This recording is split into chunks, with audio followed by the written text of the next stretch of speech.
చరిత్ర మనకు నేర్పిన పాఠాలు ఎన్నో ఉంటాయి, కానీ కొన్ని పాఠాలు ఉద్దేశపూర్వకంగానే మరుగున పడతాయి. సేవ అనే ముసుగులో ప్రపంచవ్యాప్తంగా సాగిన ఒక అతిపెద్ద సామాజిక ఇంజనీరింగ్ గురించి మీకు తెలుసా?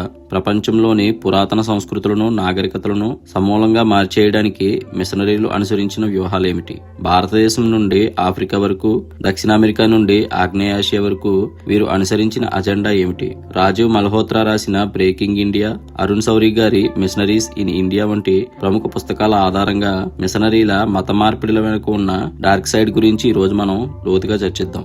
మిషనరీల చరిత్ర వలసవాదంతో ముడిపడి ఉంది. బ్రిటిష్, పోర్చుగీస్, డచ్ వారు ఏ దేశానికి వెళ్లినా వారి వెంటే మిషనరీలు కూడా వెళ్లేవారు. దీనిని క్రాస్ అండ్ సోర్డ్, సిలువ మరియు కత్తి వ్యూహం అంటారు.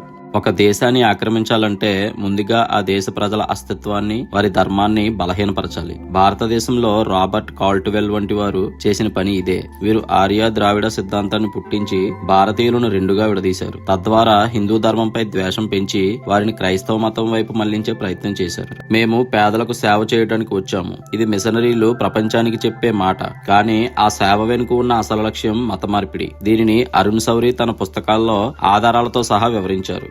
ఆహారం, విద్య, వైద్యం ఇవ్వడం ద్వారా ఆ వ్యక్తిని లేదా ఆ కుటుంబాన్ని మానసికంగా లొంగదీసుకోవడం మొదటి అడుగు. మీ దేవుడు మిమ్మల్ని కాపాడలేడు, కేవలం మా దేవుడే మిమ్మల్ని రక్షిస్తాడు అని చెప్పడం ద్వారా వారి మూలాలపై వారికి సందేహం కలిగిస్తారు. ప్రపంచవ్యాప్తంగా చర్చిలు ఒక దేశంలో తమ సంఖ్యను పెంచుకోవడం ద్వారా ఆ దేశ రాజకీయాలను ప్రభావితం చేయాలని చూస్తాయి. మీరు ఎప్పుడైనా గమనిస్తే క్రైస్తవ మత ప్రచారకులు కాషాయ బట్టలు ధరించడం, భజనలు చేయడం, యజ్ఞం లాంటి కార్యక్రమాలు నిర్వహిస్తూ ఉంటారు. దీనినే ఇన్కల్చరేషన్ అంటారు. ప్రజలు తమ పద్ధతులను వదులుకోవడానికి ఇష్టపడరని గ్రహించిన మిషనరీలు క్రైస్తవ మతాన్ని కూడా హిందూ మతం లాగే చూపించడం మొదలుపెట్టారు. చర్చిలను ఆశ్రమాలు అని పిలవడం, యేసుక్రీస్తు విగ్రహాలను యోగముద్రలో చూపించడం వంటివి అమాయక ప్రజలను తప్పుదోవ పట్టించడానికి చేసే ప్రయత్నాలు.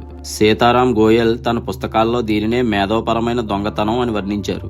బ్రేకింగ్ ఇండియా పుస్తకంలో రాజీవ్ మల్హోత్రా ఒక షాకింగ్ విషయాన్ని బయటపెట్టారు. భారతదేశంలోని అనేక ఎన్జిఓలకు విదేశాల నుండి వేల కోట్ల రూపాయలు అందుతున్నాయి. ఈ నిధులు కేవలం సేవ కోసం కాకుండా ప్రభుత్వాలకు వ్యతిరేకంగా ఆందోళన సృష్టించడానికి, గిరిజన ప్రాంతాల్లో వేర్పాటువాదాన్ని ప్రోత్సహించడానికి ఉపయోగిస్తారు. కుల వివక్షను సాకుగా చూపి భారతదేశ అంతర్గత విషయాల్లో పాశ్చాత్య దేశాలు జోక్యం చేసుకునేలా చేయడం వీరి లక్ష్యం. అంటే భారతదేశాన్ని లోపల నుండి ముక్కలు చేయాలనేది వీరి కుట్ర.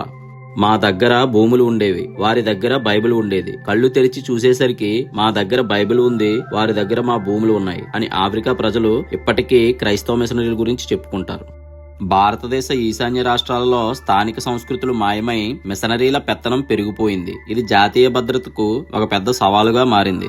మతం అనేది వ్యక్తిగత నమ్మకం, కానీ ఆ నమ్మకాన్ని మార్చడానికి అబద్ధాలు, మోసపూరిత వ్యూహాలు మరియు విదేశీ నిధులను ఉపయోగించడం ఒక దేశ అస్తిత్వానికే ప్రమాదం. మన చరిత్రను, మన సంస్కృతిని కాపాడుకోవాల్సిన బాధ్యత మనపై ఉంది. అందుకే అరుణ్ శౌరి, రాజీవ్ మల్హోత్రా, సీతారాం గోయల్ వంటి వారు రాసిన పుస్తకాలను చదవండి. అసలు విషయాలను తెలుసుకోండి. మేల్కొన్న సమాజమే దేశానికి శ్రీరామ రక్ష.